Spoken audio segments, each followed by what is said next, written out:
Joined now by Luciano D'Iorio, Managing Director at Cushman & Wakefield. And I was always saying, and it's so great that you're here now, I would love to live in an abandoned church. I had this, dream as a kid, or I saw a movie. I don't know how it got in my head. But you're saying now it's like it's a possibility. There's a bunch of abandoned buildings around Montreal, and you're going to give us a couple ideas for, what we could turn them into, including my new house. Sure, absolutely, sure. So good morning. I would say, so you've seen what we have in Montreal right now is there's different buildings that have been are being reused, and one of them is a fire station in Westmount that was repurposed as a condo unit. So there's actually 3 condos in this old fire station in Westmount cool. that you see right there on your screen. So that was a building that couldn't be used anymore as a fire station, and the city of Westmount sold it years ago, and then a developer basically redeveloped it into condos. Is there still a fire pole?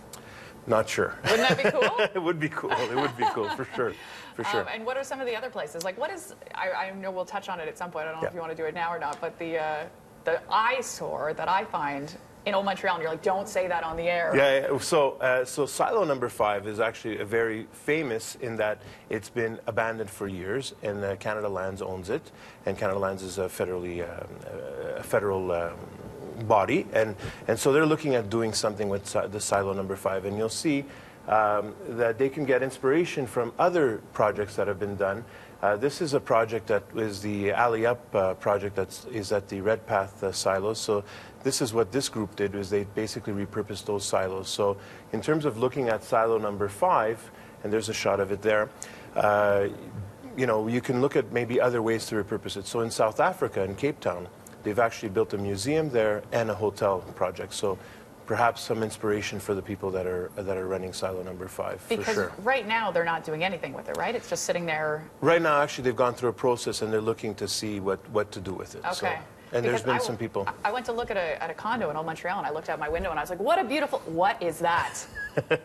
So that's Silo Number 5, and it's protected by heritage because it has a significance in terms of our industrial past and in Montreal. So, and because of that, you can't change the outside, though, right? Correct.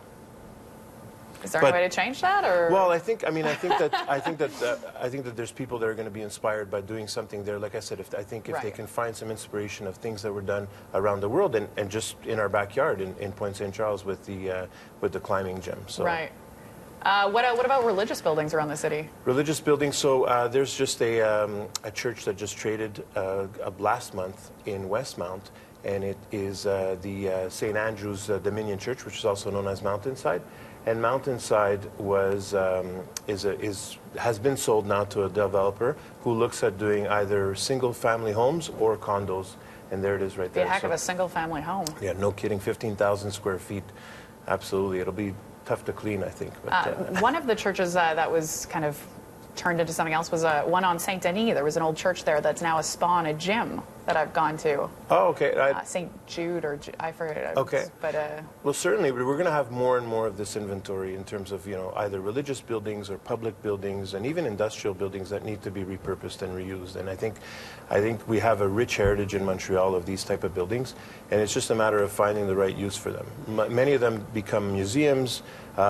We saw before there's the Montreal Museum of Fine Arts had expanded their footprint with the Bourgie Pavilion, which is right next, which is basically part of the old Erskine and American church. So, and they've made a concert hall there, so it's beautiful in terms of what they've been able to do.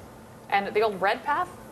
The old Red Path. So the old Red Path was the Alley Up. Yeah.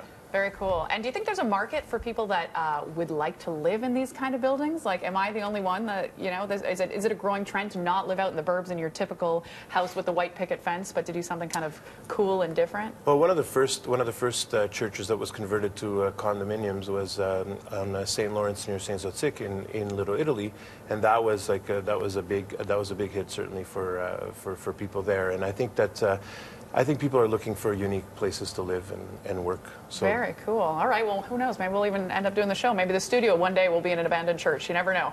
Great. Luciano D'Iorio, Managing Director at Cushman & Wakefield. If people want to talk to you more about this, how can they get a hold of you?